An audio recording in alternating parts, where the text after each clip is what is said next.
At first glance, this position looks completely equal. No tactics, no immediate threats, nothing spectacular. But this is exactly where Magnus Carlsen is at his most dangerous. Because from here, he's about to do something almost invisible, slowly, patiently, and completely crush his opponent. And now, let's take a look at how we got here. Out of the opening, Magnus Carlsen goes for a very flexible setup with d4, nf3, and g3, aiming for a solid, long-term position rather than immediate confrontation. Black, played by Gadar Gusenov, responds in classical fashion, developing naturally with nf6, g6, and bg7, entering a King's Indian structure. At this point, both sides are fully developed. White has castled kingside, black has done the same, but there's already a subtle difference. Carlsen places his pawn on d4, controlling the center, while keeping his structure flexible. Meanwhile, black chooses a more cautious approach with g6 and bg7, focusing on stability rather than immediate counterplay. This is the kind of position where nothing dramatic happens right away, but every small decision matters. The game quickly develops into a closed structure. Carlsen pushes e4, claiming space in the center, and black responds with e5, locking things up. Both sides continue developing naturally, but the plans are already clear. White has more space and flexibility, while black stays solid, waiting for the right moment to strike. It may look quiet, but the tension is building. Carlsen continues with a very typical idea. h3, a small move, but an important one. It prevents any pins and keeps full control over his position. Black mirrors the calm approach, completing development and staying solid. At D stage, there are no immediate breakthroughs, but if you look closely, White's position is just a bit easier to play.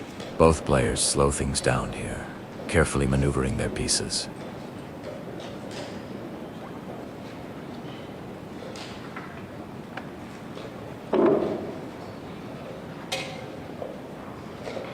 Carlsen continues with b3, calmly reinforcing the center.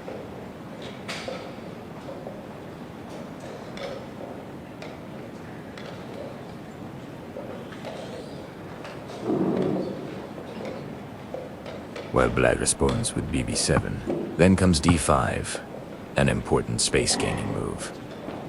Black answers actively with nc5, looking to challenge that control.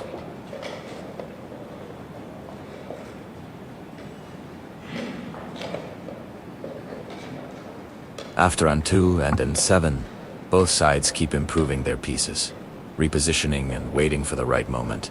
There's no rush, just quiet preparation. But now, the tension finally breaks.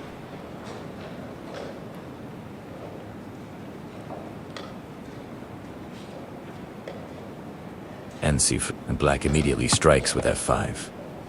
This is the first real attempt to create imbalance. Carlsen captures, and after f takes back, the structure begins to open slightly. Carlsen now pushes f4, inviting exchanges. But black refuses, keeping tension with e4.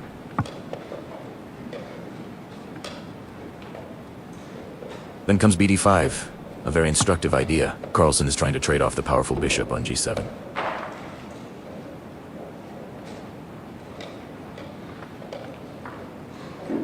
Black accepts. And after qh5, the queens enter the game.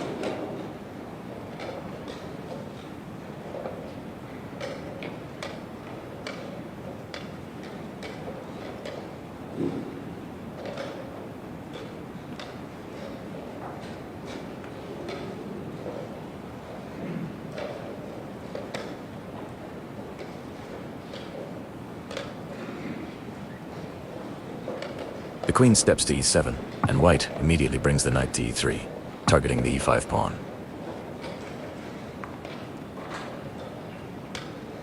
Black defends with qe to holding the center together.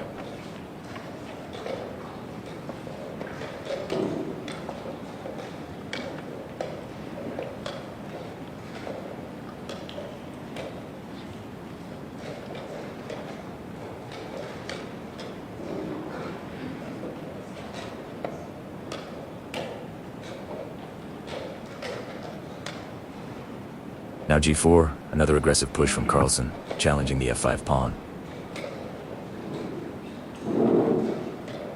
Black has no real choice but to capture, and white recaptures with the knight.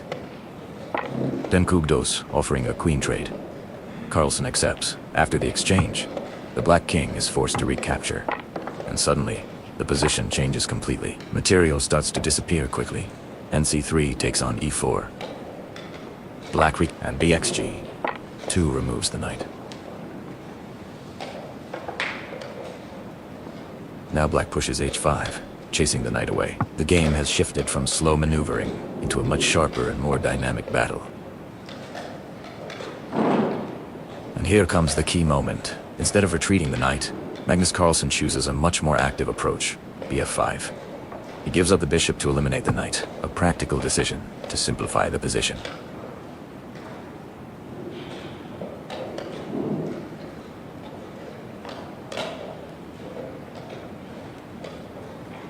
Black responds with Rex1, and after Rex1, the exchanges continue. The pawn takes the knight, White recaptures, and suddenly, the position becomes much more open. Black pushes G4, capturing on H3. Carlsen calmly plays C4, taking control of the center. Black activates the rook with Rf8, applying pressure.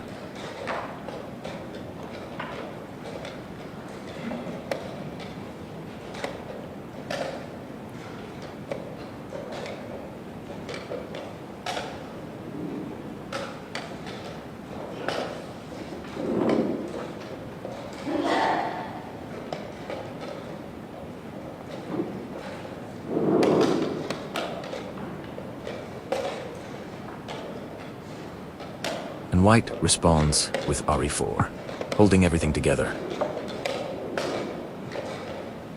Then comes BC8, offering another trade. And Carlsen accepts. After the exchange, material is reduced again. And now, we enter a critical phase. This is where Carlsen truly shines. With incredible precision, he activates his king, steps into the center, and begins to support his advancing pawn. No rush, no panic, just pure control and perfect endgame technique.